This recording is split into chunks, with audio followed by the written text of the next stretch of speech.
Hello, Lisbon. 2 seconds. That's how long the first movie was. It's hard to believe it now, but it literally took a couple seconds and then a century of continuous innovation to kickstart a new form of art that would change our lives forever. This was in 1888.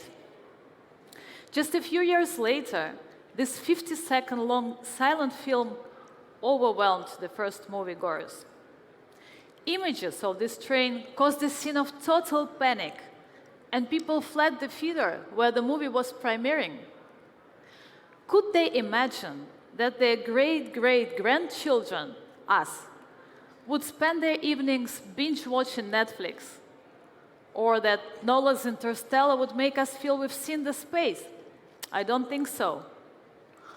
Today, we are witnessing the birth of another form of art, virtual reality. We might not realize it yet, but VR entertainment now is at the stage of that 50-second long silent movie.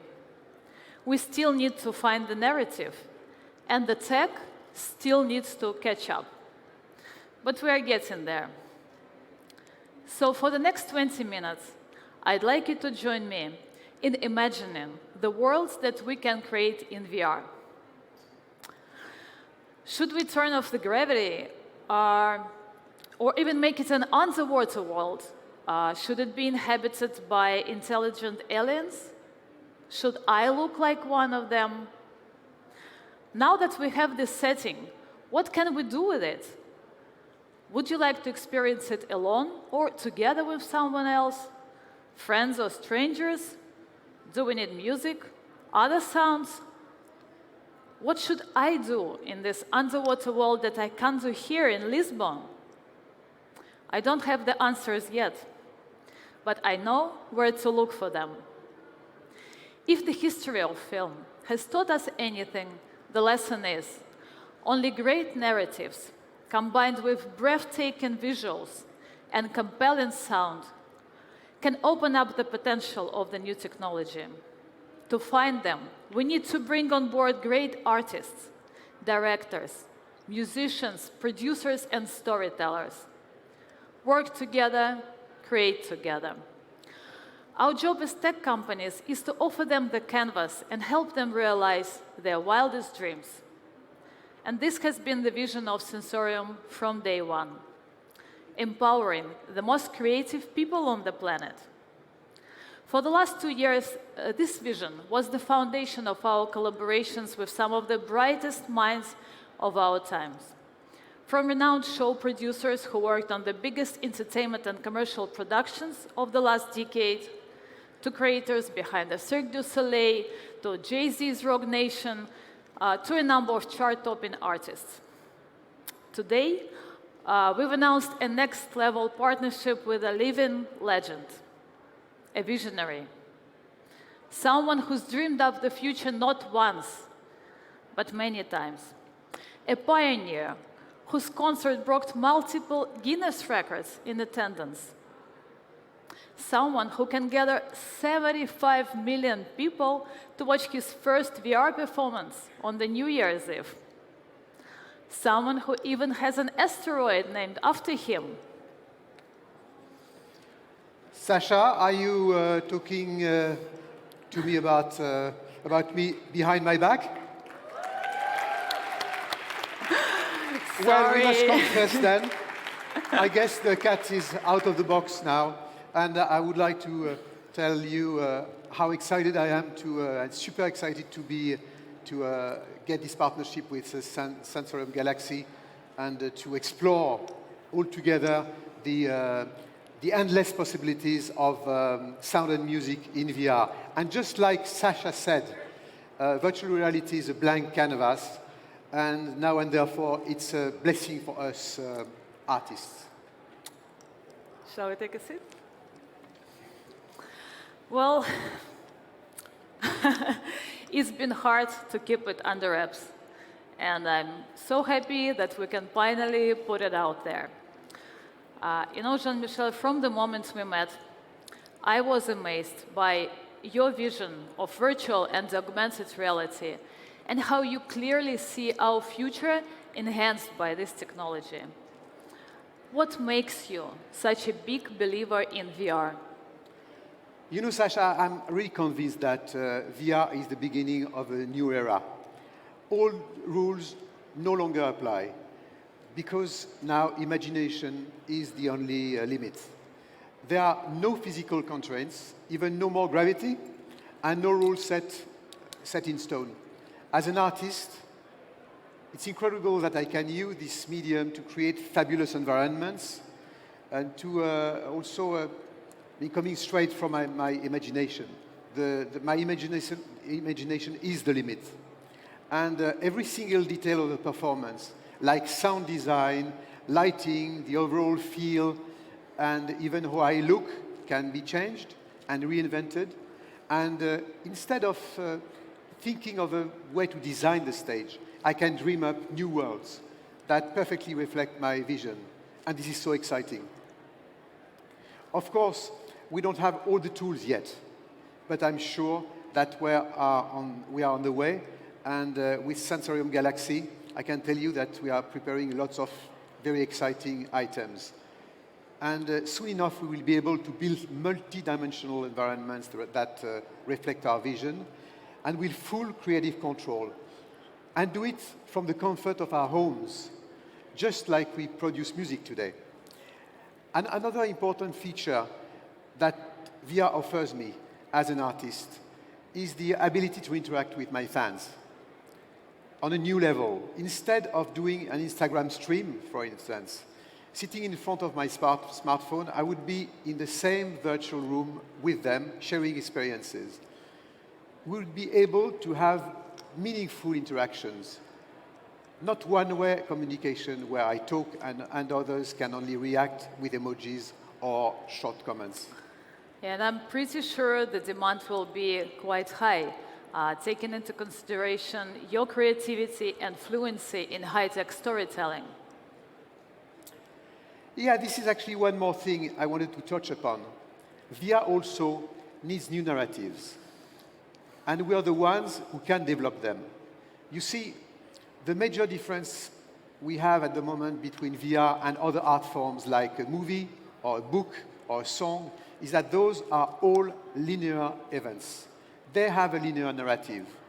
Imagine I invited you, Sasha, to watch a movie with me later today. We choose the title, we sit down and enjoy the movie, but at the end of the day, we both saw the same thing, the same plot. And it doesn't matter if we watch it once or 1,000 times. The story of the movie won't ever change. The narrative is set, and it was chosen by someone else, right? By writers or directors, etc. Now, the big difference is VR is non-linear. We can have thousands of narratives within the same event that unfold depending on the choices we make. Anyone joining the experience becomes a part of the creative process, following his own story, his own journey.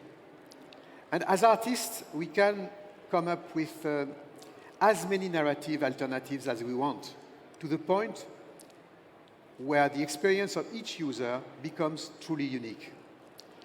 And even if you watch a show multiple times, each viewing will be totally different. I'm not just talking about experiencing a concert from a different angle every time you see it.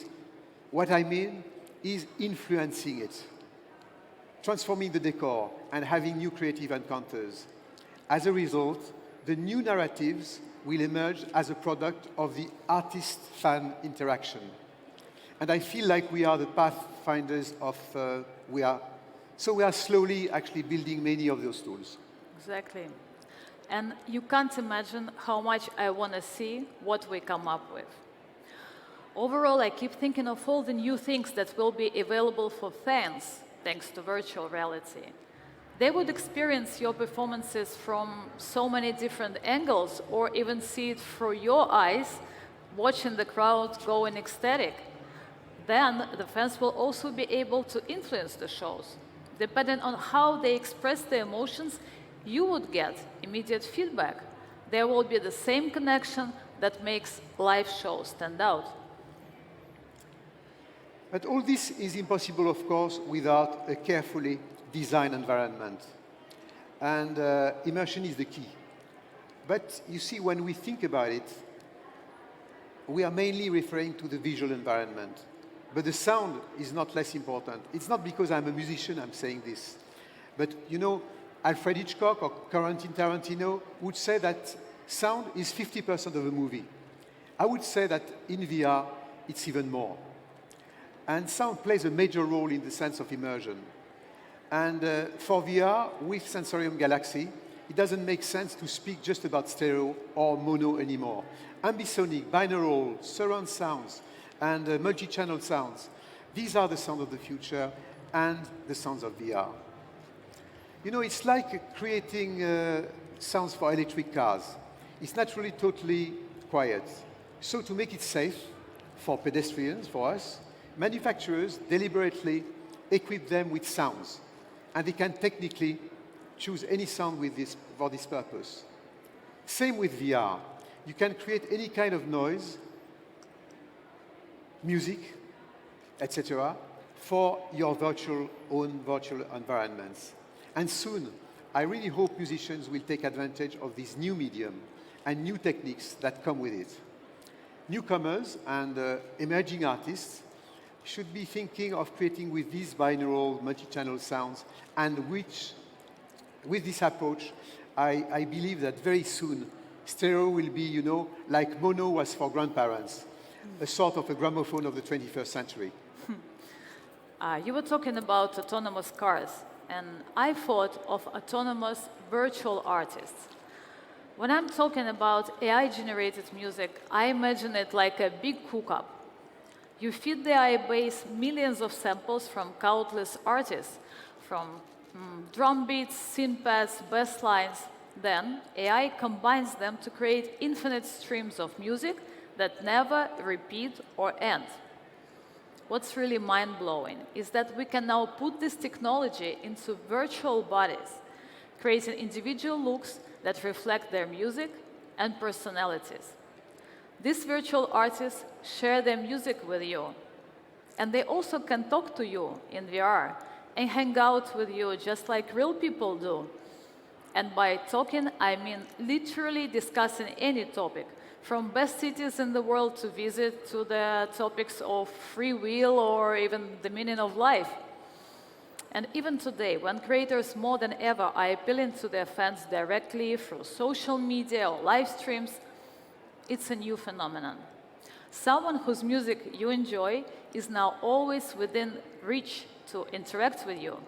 And this is another, less obvious opportunity that VR has to offer. And there must be many more. You know, Sasha, I think I would like to share this at the Web Summit, but AI is going to be the biggest revolution for our society.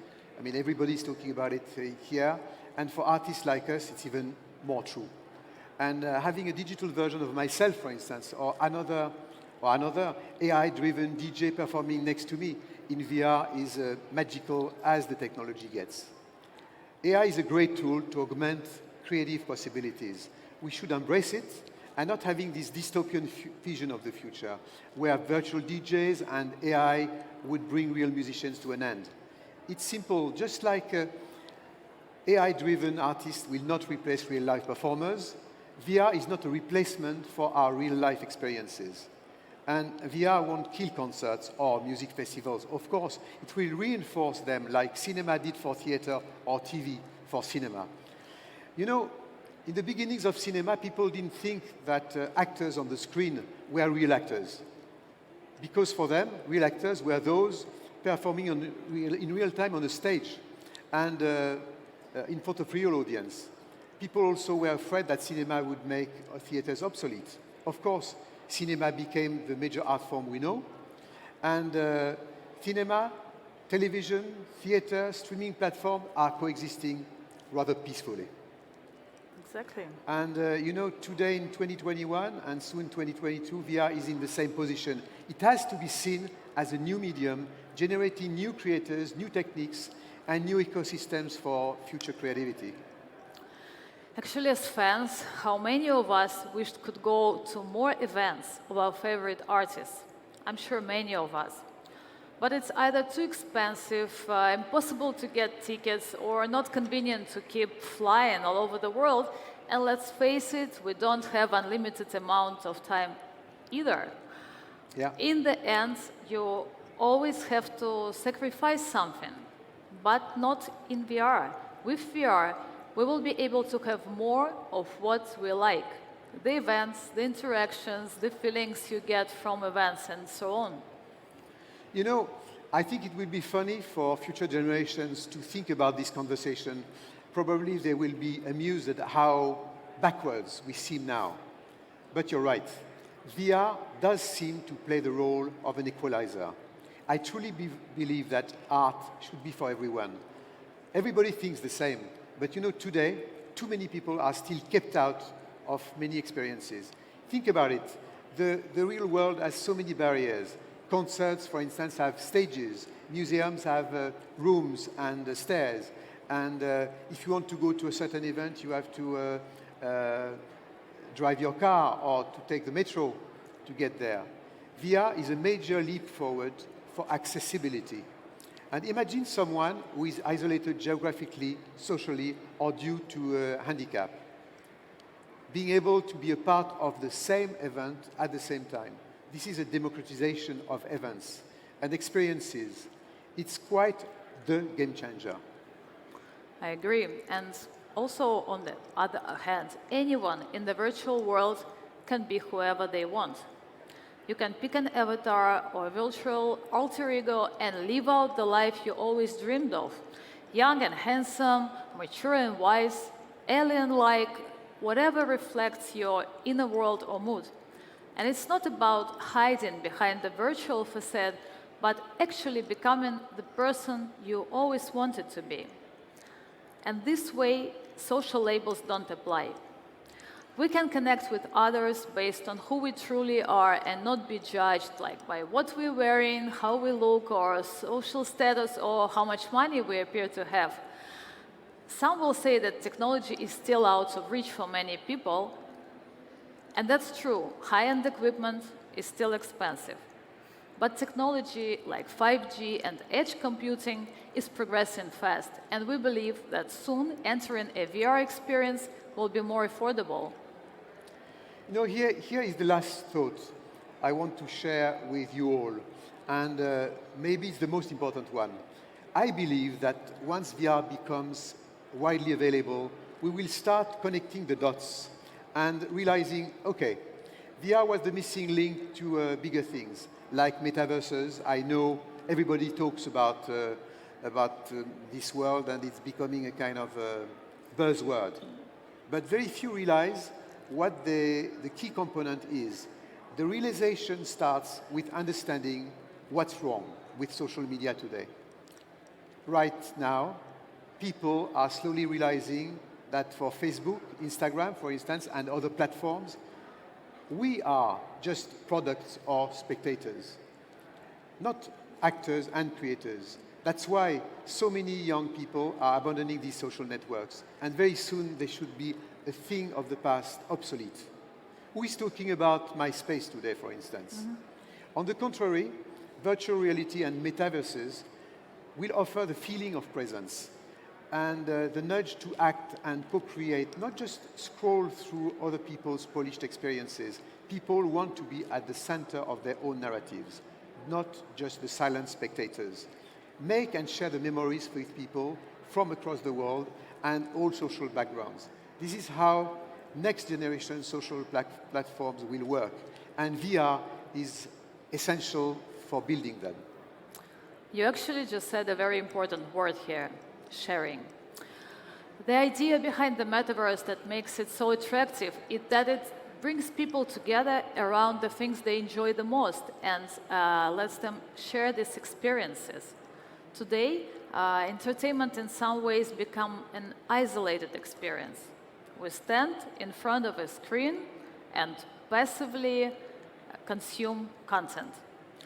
Does anyone remember gathering a large group of friends to watch movies together? That was probably a long time ago, or maybe never, which is sad, because emotions are magnified when shared. Experiences are more memorable when shared. Isn't that why we love music festivals so much, for example? Of course, they are about the music and the shows, but also about living these moments with the people we love. You know, and that's bringing us back to the concept of tech companies and artists working together, hand in hand, to create these kind of experiences in VR, to develop the narratives, to create breathtaking environments, to breathe life into them with the power of sound, to let people be free and creative there, and to share whatever happens on these platforms with their loved ones. And this is the reason why I'm so happy to be to join forces with Sensorium Galaxy. And next time, I think that my avatar will be there to talk to Sasha. And my avatar too, maybe. And let them talk with each other next time, yeah? Thank you, Jean-Michel, and hope you join us in Sensorium Galaxy to discover the new edge of VR.